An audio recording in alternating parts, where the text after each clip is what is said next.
Let's start with the good of Pura Ore.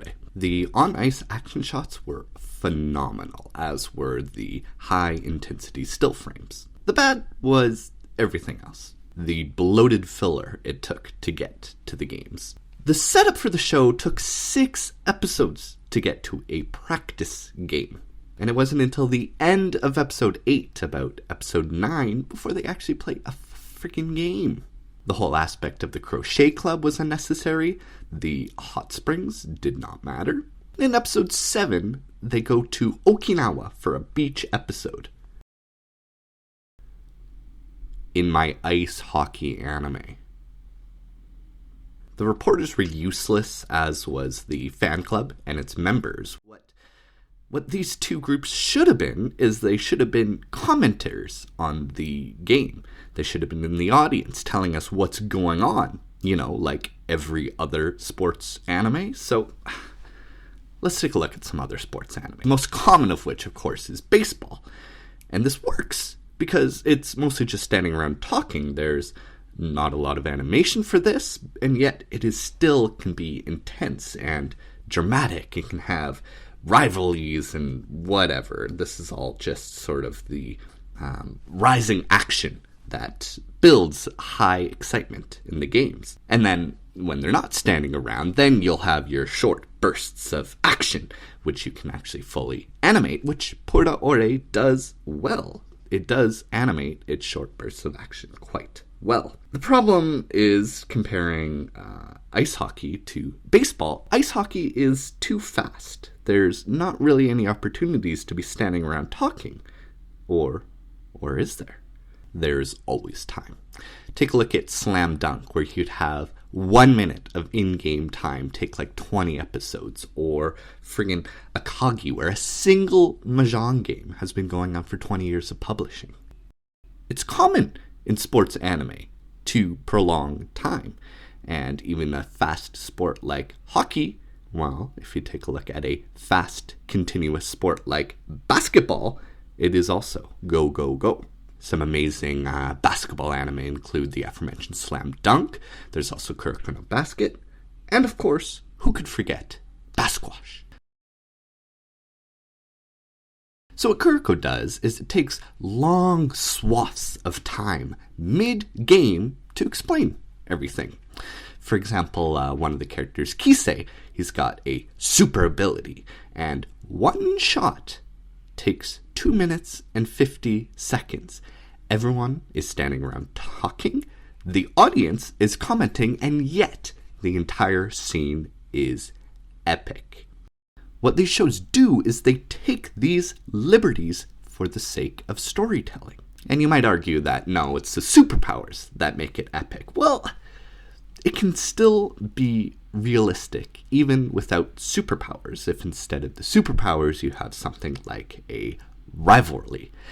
All you need is you just need to build something to overcome. So an example could be maybe in one of the games, you have a really built girl who's just the ultimate defender. Or perhaps there's a team that plays dirty. There can be intense moments for specific hockey rules, for cool plays, for character rivalries, and you don't explicitly need to show these. You just need different people in the audience to be freaking out over how cool it is, and we'll get it. This can be the reporters, this could have been the fan club, and like I mentioned, previously defeated foes could have been pretty good. So let me give you a quick layout of what the show could have been.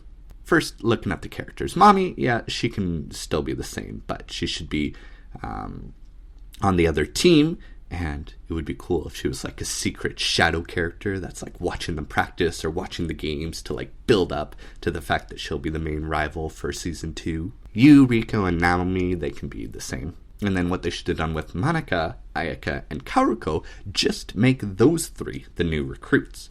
Then Riko can train Manaka, Naomi can train Ayaka, and then this leaves Karuko, the goalie, filling alone until she gets trained by the coach. And that can be the setup for episode 1, the dilemma for episode 2 that gets resolved, and perhaps Yu gets introduced by about episode 3, and then we can get our practice game, which would be lovely if the reporters and the fan club could comment on.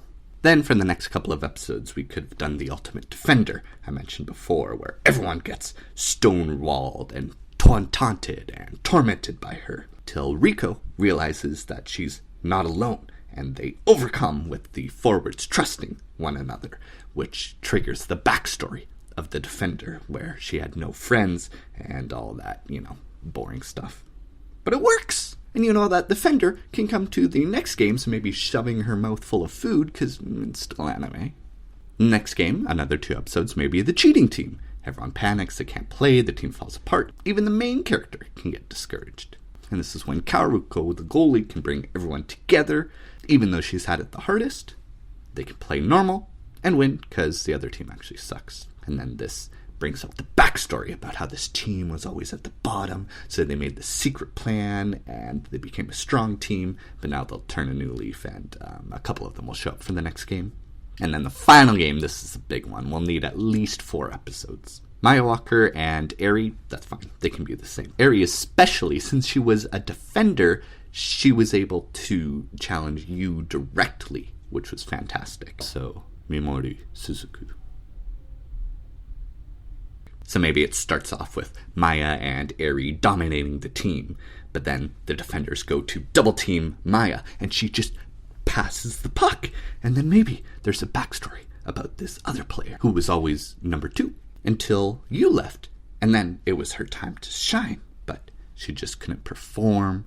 They dropped rank, and then Maya came back, so this other girl was back to being number 2 in the shadows, in addition to being voiced by Tokuisora, yet doing nothing the entire show.